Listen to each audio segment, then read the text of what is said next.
Critique of Instrumental Reason by Max Horkheimer. Quotes. Critique of Instrumental Reason by Max Horkheimer, originally published in 1947, is a seminal work that examines the dangers of viewing reason solely as a tool for achieving practical ends, without consideration for moral or ethical implications. In this collection of essays, Horkheimer argues that modern society has reduced reason to a form of instrumental rationality, where the primary concern is efficiency, control, and productivity, rather than human welfare, justice, or truth. This reduction of reason, he warns, leads to a society governed by technocratic norms, where individuals are valued only for their utility. Horkheimer critiques the dominance of this instrumental logic in science, politics, and industry, highlighting its role in alienating individuals from their own humanity and eroding the foundations of a compassionate society. By exploring the impacts of this shift on freedom, democracy, and ethical judgment, Critique of Instrumental Reason serves as both a philosophical examination and a social critique, calling for a return to a more holistic understanding of reason that prioritizes human dignity over mere functionality. Quote 1. Kant reduced the concern with man to three questions.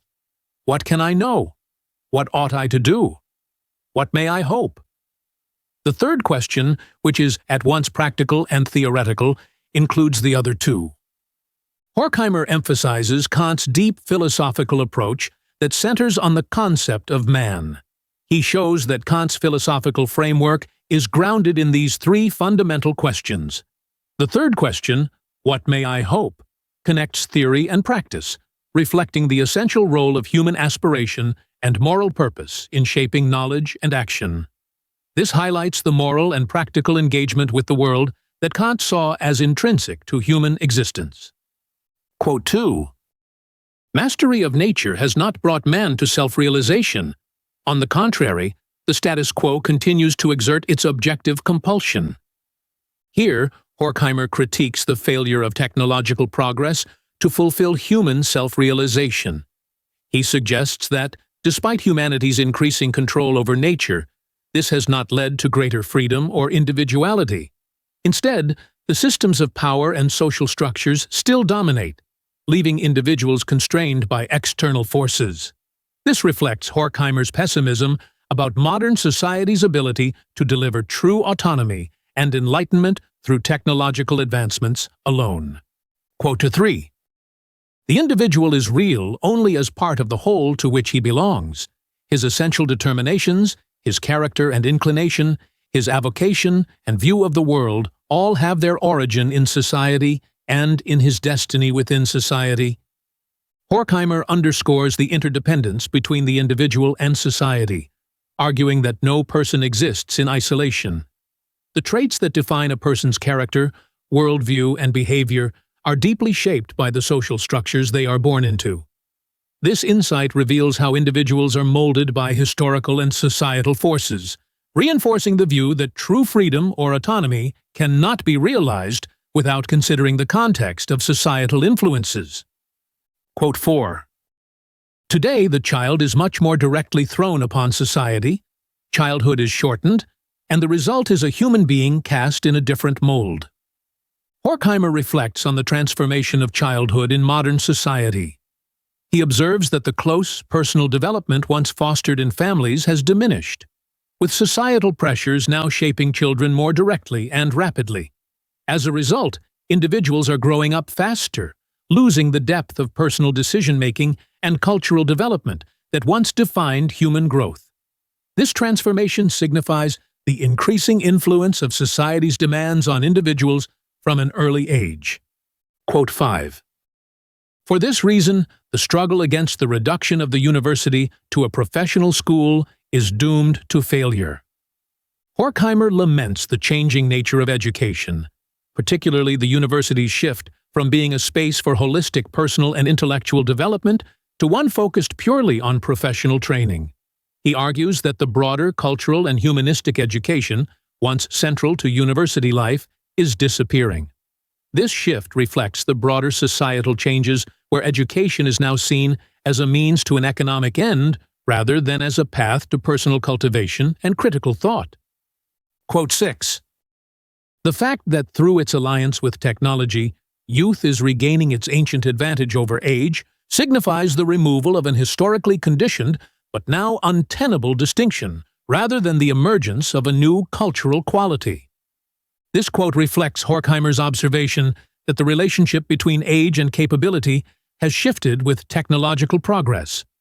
Youth now holds an advantage, not because of any cultural elevation, but due to the mechanized demands of modern society, where quick adaptation and energy replace the wisdom once cultivated over time.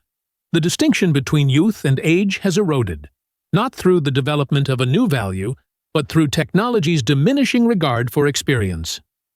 Quote 7.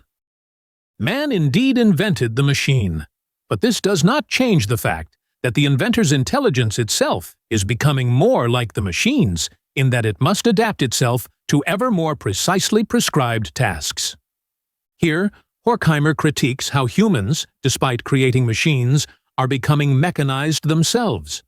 The intelligence that once fostered innovation now conforms to the demands of machine efficiency, losing creativity and spontaneity. This quote highlights the irony that human adaptability to machinery is turning individuals into extensions of the technology they once controlled, restricting human thought to narrow, predefined paths. Quote 8.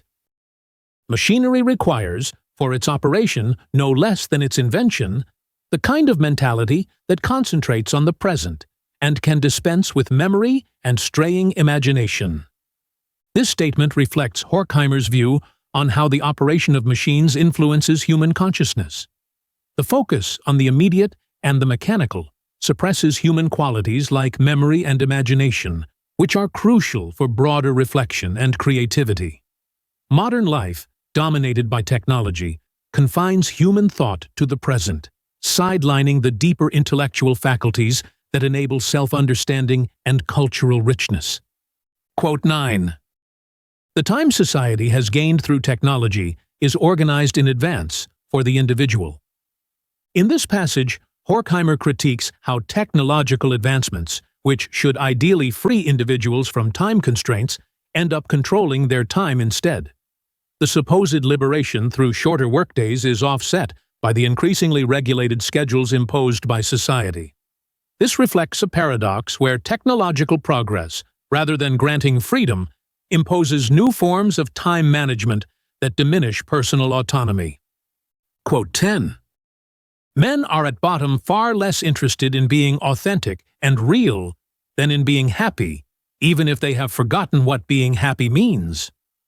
Horkheimer points out the disconnection between the philosophical pursuit of authenticity and the everyday human desire for happiness.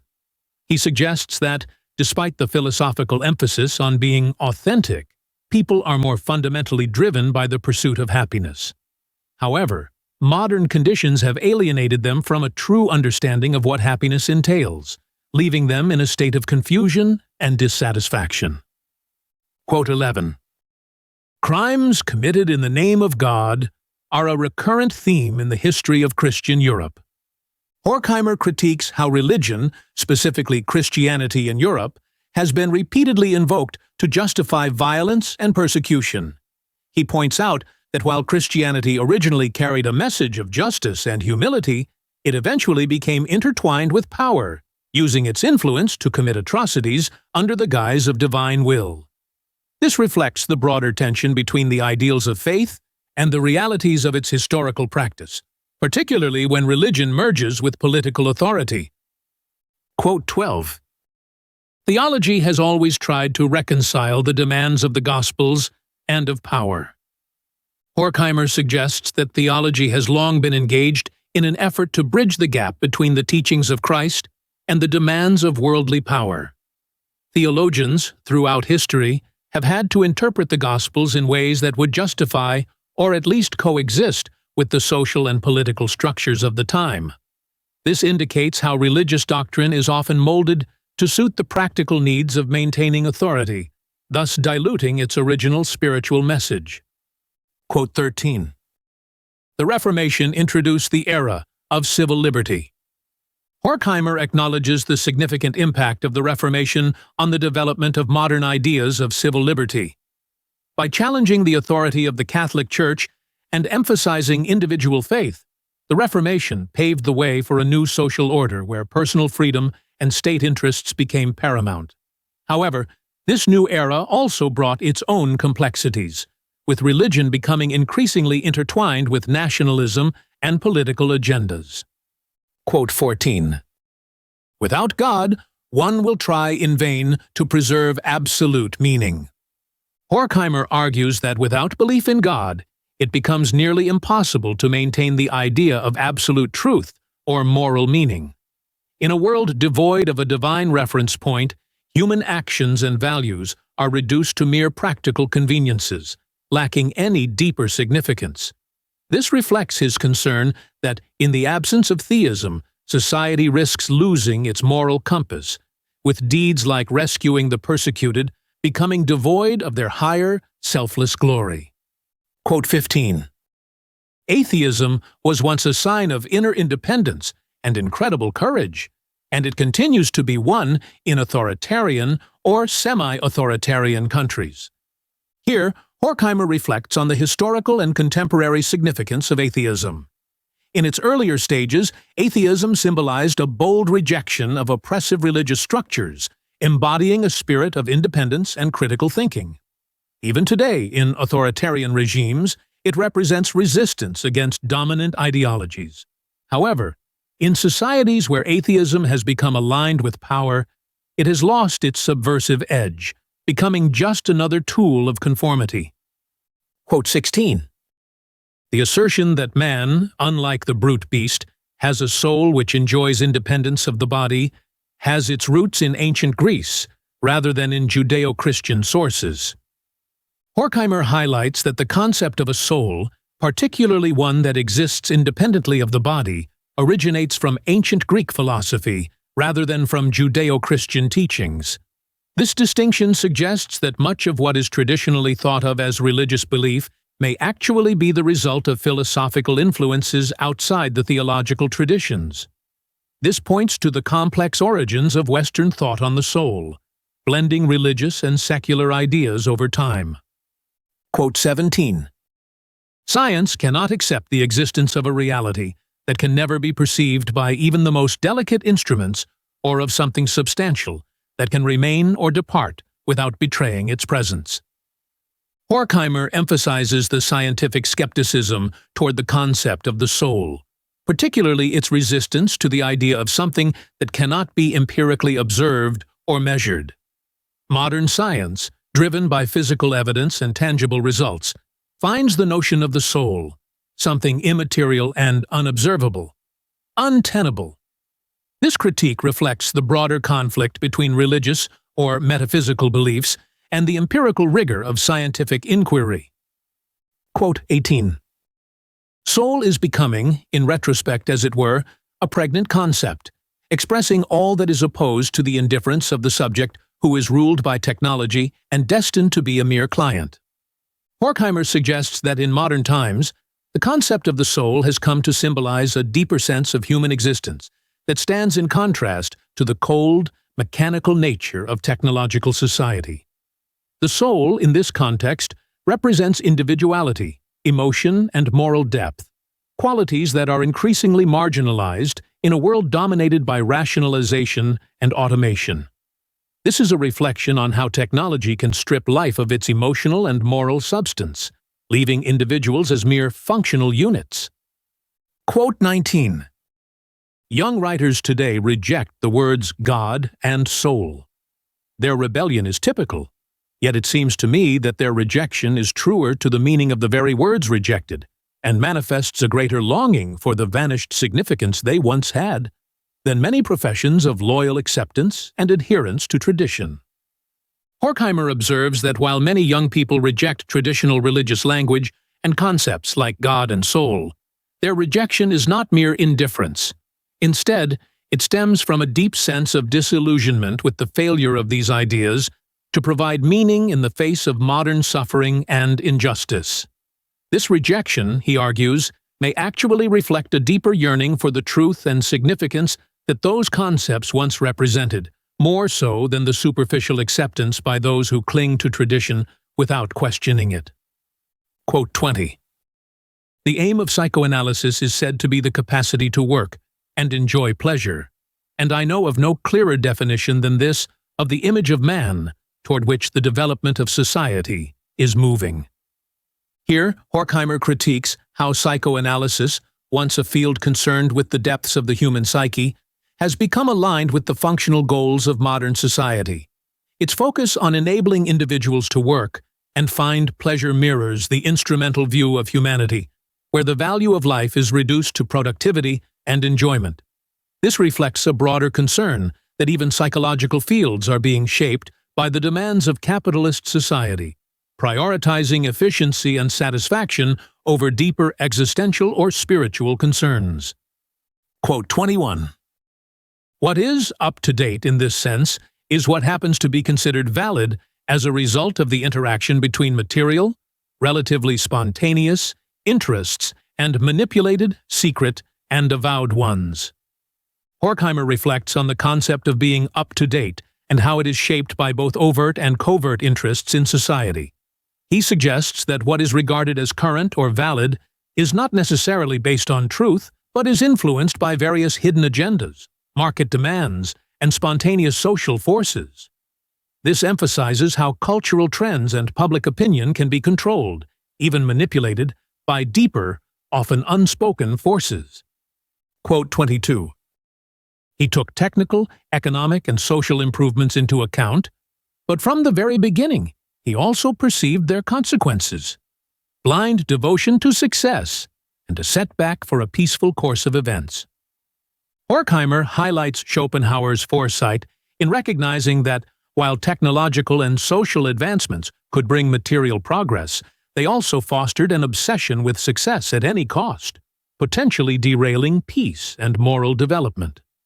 This quote reflects Schopenhauer's awareness of the dialectical nature of progress, where achievements in one area often lead to unforeseen negative consequences in another.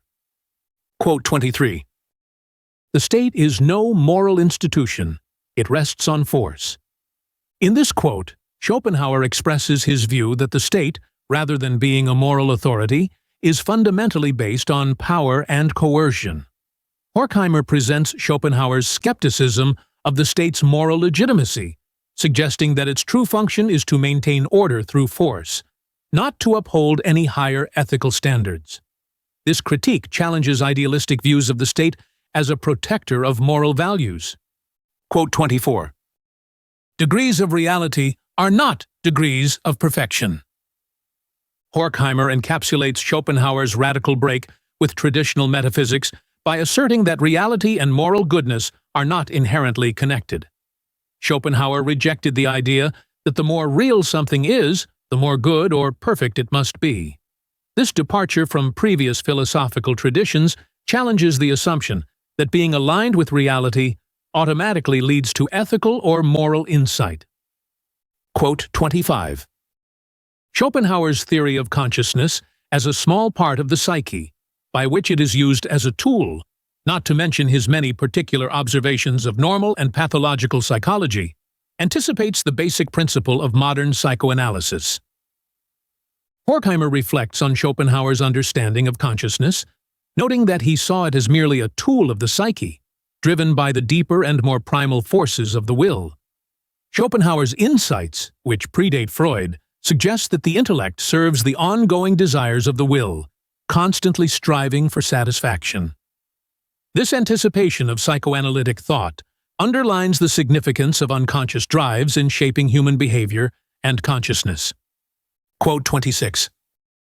He identified himself most deeply with the fight against superstition, intolerance, and rationalistic dogmatism. This quote shows Schopenhauer's alignment with Enlightenment values, particularly his resistance to superstition and intolerance. He valued clear, rational thought while rejecting dogmatic systems, whether they were religious or philosophical. His commitment to intellectual freedom and his critique of blind adherence to tradition positions him as a thinker who champions humanistic ideals over rigid systems of belief. Quote 27. The more lucid thinking is, the more will it drive towards the abolition of misery. And yet any assurance that this is the ultimate meaning of existence, the end of prehistory, the beginning of reason, is nothing but an endearing illusion. Horkheimer highlights Schopenhauer's skepticism about the idea that history has a purposeful direction toward the abolition of suffering. While clear, rational thought can indeed drive efforts to alleviate misery, Schopenhauer does not believe that this constitutes the ultimate meaning of existence. Any belief in a final, rational end to human history, for Schopenhauer, is a comforting but ultimately false illusion. Quote 28. Schopenhauer was a clairvoyant pessimist.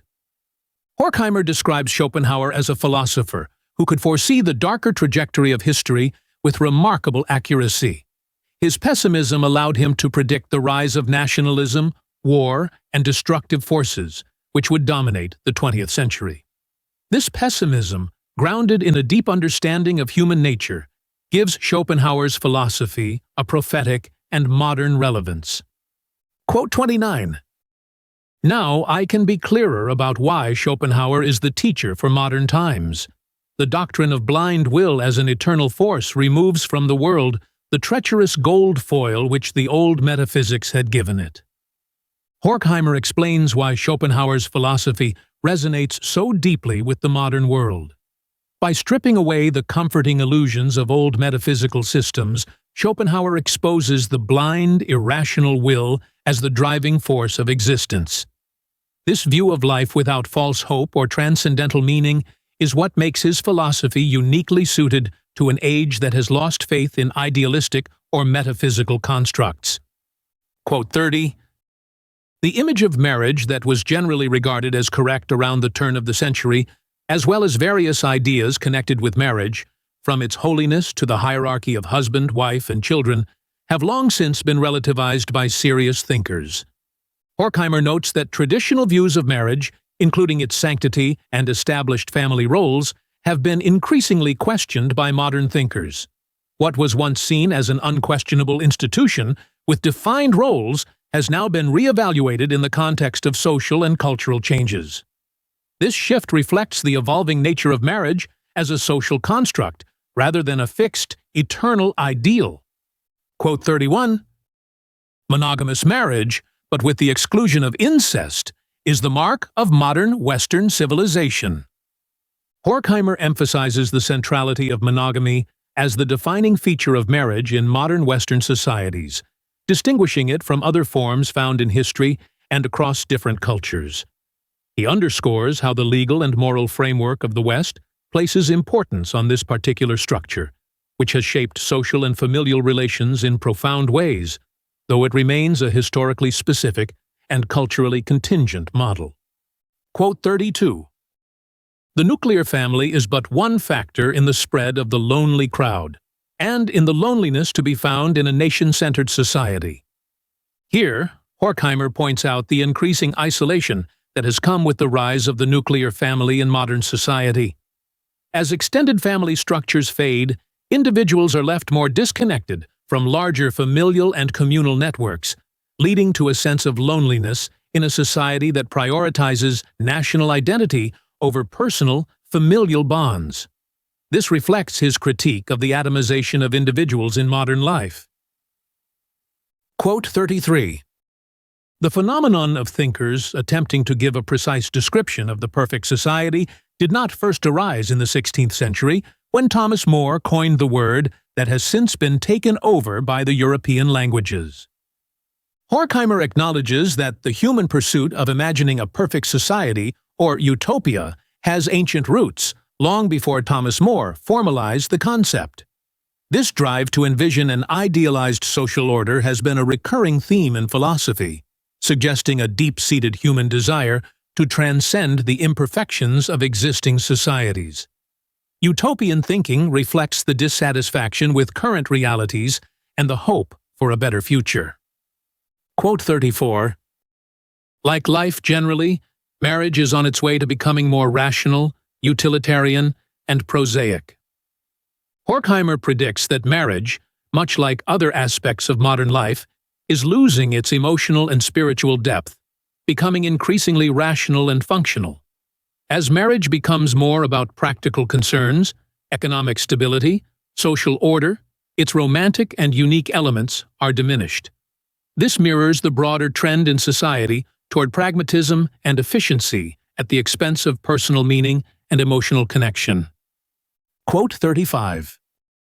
The aim is that the Jews should be regarded in Germany not as foreigners, but simply as a group of men who, like other groups, share much with each other by reason of their history, faith, and destiny, while also having much in common with the rest of the German people. Horkheimer expresses the hope that Jews will be seen as integral members of German society, not as outsiders. He highlights that Jews share their own distinct history and culture, but at the same time, they have much in common with the wider German community.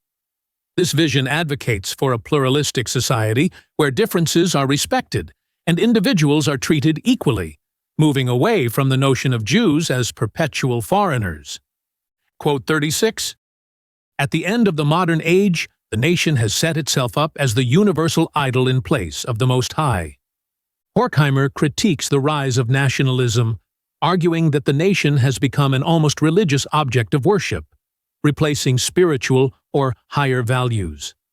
This intense nationalism, which elevates the nation above all, leads to exclusion and division, especially against groups seen as different or threatening to national unity, such as the Jews. The shift reflects the dangerous consequences of idolizing national identity over human unity and moral values. Quote 37.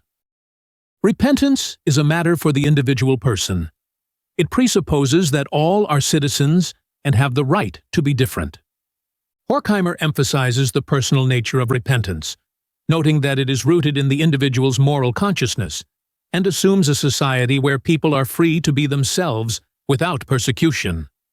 This reflects his view that genuine change in attitudes toward Jews and other minorities must come from individual moral reflection, recognizing diversity as a legitimate part of human society. Quote 38. Assimilation and criticism are but two moments in the same process of emancipation. Horkheimer explains that Jewish assimilation into broader German society often went hand in hand with critical thinking about that society. Jews who sought to integrate frequently adopted the ideals of the society they entered, sometimes becoming its most critical voices.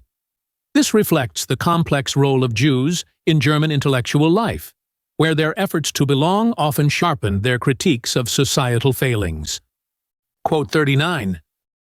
The decisive point and the real task of education, without which neither the Jewish nor the Christian nor the German cause is helped, is that men should become sensitive not to injustice against the Jews, but to injustice as such. Horkheimer advocates for an education that fosters a universal sensitivity to injustice, rather than focusing solely on specific cases of persecution. He argues that real progress comes when individuals reject all forms of oppression, not just those that affect their own group or identity. This broader sense of justice is crucial for building a truly fair and humane society. Quote 40. Eichmann did not commit his murders in Israel, and Israel cannot want the arrest of criminals inside the sanctuary, which they have, rightly or wrongly, obtained, to become the rule. Horkheimer argues that Israel's legal justification for Eichmann's arrest is weak since his crimes were not committed on Israeli soil. He points out the potential danger of setting a precedent where states might feel entitled to arrest criminals in foreign lands, undermining international law and diplomatic norms. This raises concerns about the broader implications of such actions beyond the specific case of Eichmann. Quote 41. The expectations of the Israeli authorities concerning the influence of the Eichmann revelations are incorrect.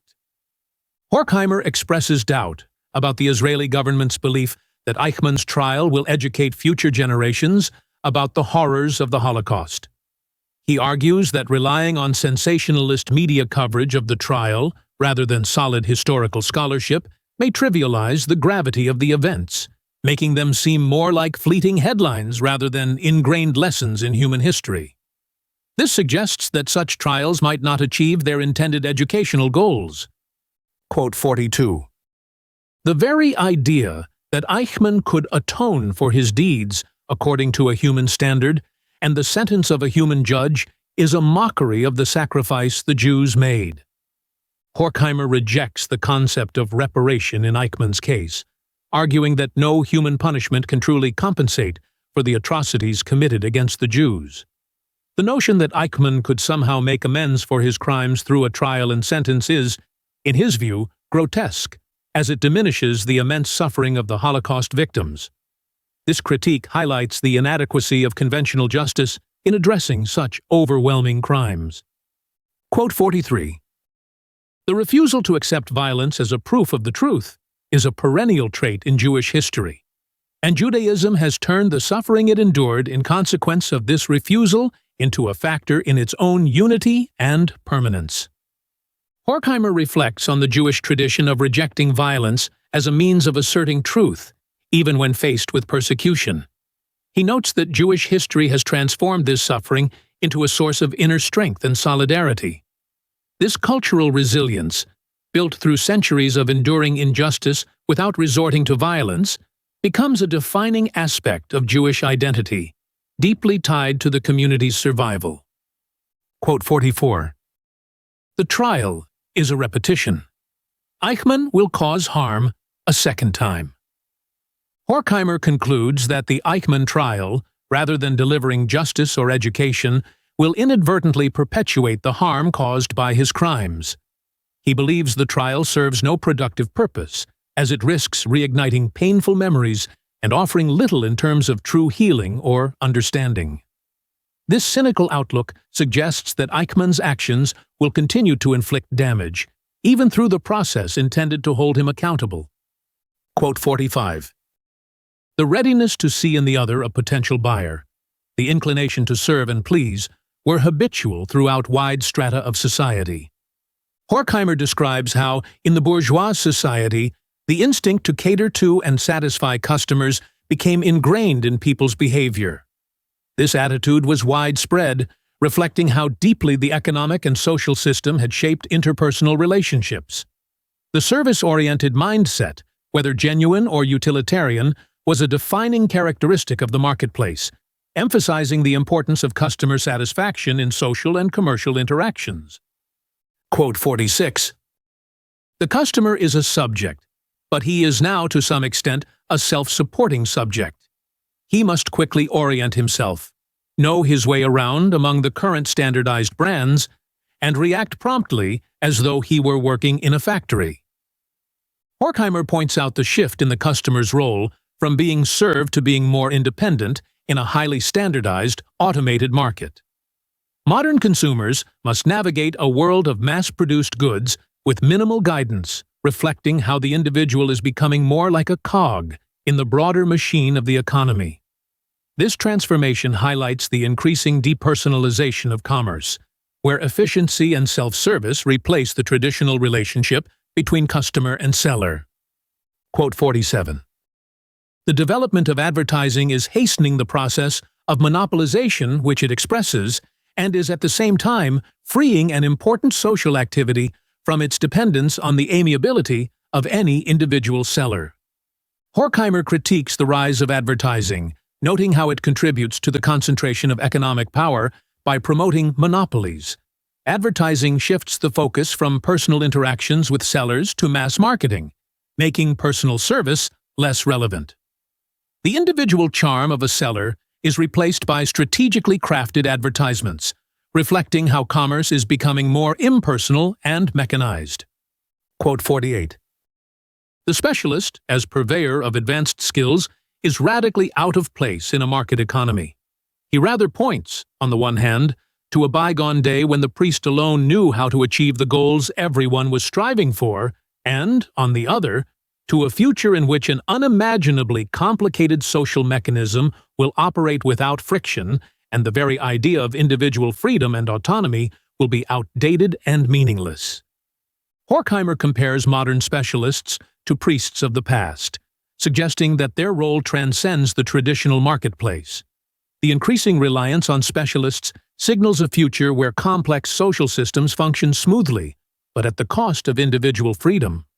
This vision of a highly regulated society, where personal autonomy is obsolete, reflects Horkheimer's concern with the dehumanizing effects of technological and bureaucratic control. Quote 49. It is not the characteristic elements in the concept of freedom, but rather the kind and range of the motives on which freedom at any moment depends, that open up infinite vistas for us as we tackle the subject of freedom. Horkheimer emphasizes that the essence of freedom lies not in the abstract concept itself, but in the particular circumstances and motives that influence an individual's ability to act freely. The conditions that shape one's freedom, whether psychological or material, vary from situation to situation, highlighting the complexity of what freedom truly entails in practice.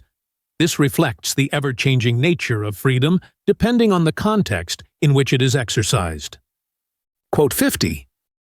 If social progress is really to live up to its name, it must preserve what was good in the past. Horkheimer critiques the notion of progress that blindly disregards the valuable aspects of past societies. He suggests that true progress should not come at the cost of losing important cultural or ethical achievements from previous eras. This emphasizes that modernization, if it is to be meaningful, must strike a balance between innovation and preserving the best elements of human history. Quote 51. Among the less frequently discussed changes in human relationships is the disappearance of immediacy in personal intercourse. Horkheimer observes a growing distance in modern human interactions, where spontaneity and direct engagement are increasingly replaced by more formal, calculated exchanges. This shift reflects the broader social transformations brought about by technological and social changes, leading to a depersonalization of relationships.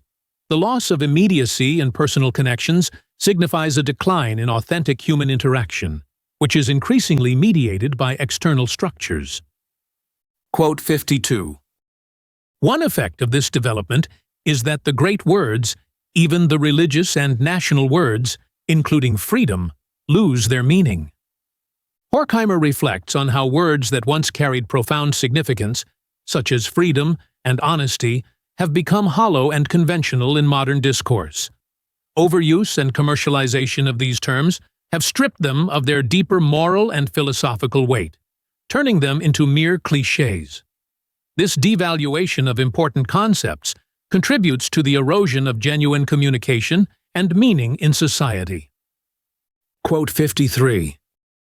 In the bourgeois state, individual freedom is in process of becoming simply a matter of free time, rather than developing in a qualitative way. Horkheimer critiques the modern conception of freedom, suggesting that it has been reduced to the realm of leisure rather than fostering meaningful personal development. The idea of freedom has become confined to free time, while the rest of life is governed by conformity and structured routines. This reflects a diminished understanding of what freedom should be, limited to brief moments of escape rather than being a fundamental aspect of human existence. Quote 54. The superiority and majesty of the customer, which is still an important factor in foreign policy between nations, plays hardly any role now when the individual is faced with the technology of advertising, the standardization of merchandise, and other economic realities. Horkheimer points out that the once powerful status of the individual as a consumer is diminishing. In the past, the customer's preferences held great influence, but with the rise of mass production, advertising, and standardized goods, individuals no longer wield the same authority. This reflects how modern economic systems are less responsive to personal choices and more driven by impersonal market forces, reducing individual influence. Quote 55. The relation to the object, in this instance, the sick person, the patient, has come to be so mediated by machines and their operating personnel that we can no longer speak of any free, mutual, spontaneous interaction between doctor and client.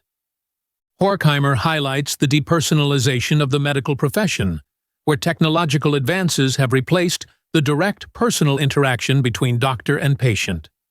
The reliance on machines and specialists has made healthcare more mechanical, limiting the spontaneous human connection that once defined the doctor-patient relationship. This change mirrors broader societal trends where personal engagement is increasingly mediated by technology. Quote 56. Diminutions of freedom in human relationships are thus the price to be paid for the greater measure of freedom that derives from a general rise in the living standard and a longer life expectancy. Horkheimer reflects on the paradox of modern progress. While technological advancements and higher living standards provide more material freedom, they simultaneously erode personal freedoms in human relationships. This trade-off illustrates the complexity of progress, where gains in one area often lead to losses in another, particularly in terms of interpersonal autonomy and spontaneity. Quote 57. Freedom, however, is a matter not only of holidays, but of other hours not occupied by professional work or household duties. The evening at home with the family, Sundays, church-going. Here, Horkheimer expands the concept of freedom beyond leisure activities like vacations. He emphasizes that true freedom encompasses daily moments, time spent with family, participation in religious practices, and personal time outside of work. This underscores the importance of understanding freedom not just as occasional respite, but as something deeply embedded in everyday life and relationships. Quote 58. The more serious and important the subject of discussion, the less important are you and I. It is the we that must come to the fore. Horkheimer observes a shift in how personal identity is subsumed by collective identities in serious matters. In political and social discourse, individuals are increasingly expected to speak from a collective perspective, with the we overshadowing the personal I. This reflects a growing trend toward collectivism, where the individual voice is often lost within the broader group identity, potentially limiting personal expression and freedom. In Critique of Instrumental Reason, Max Horkheimer leaves readers with a profound reflection on the consequences of subordinating ethical values to instrumental rationality. His analysis reveals how this narrow view of reason, focused solely on utility and efficiency, leads to a dehumanizing society where individuals are disconnected from the deeper meanings of life and constrained by technological imperatives. Horkheimer underscores the importance of reclaiming a form of reason that incorporates ethical considerations and recognizes the intrinsic worth of each individual. The work ultimately challenges us to confront the social structures and ideologies that perpetuate instrumental thinking, emphasizing the need for a more reflective and humane approach to reason, one that can address the ethical complexities of modern society and foster genuine human emancipation.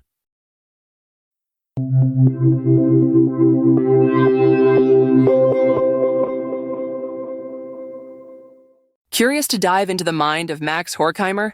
With StudyLab Pro's Book GPT, it's possible. Ask questions, explore themes, and discover the depths of critique of instrumental reason in an entirely new way. Start your conversation now by clicking on our logo. And if you're hungry for more educational content, subscribe to our channel to keep discovering, learning, and growing. Want more than just videos? Click on our logo now to join us on our platform for multiple choice tests, in-depth content, and tools to help you ace your studies. Get started now.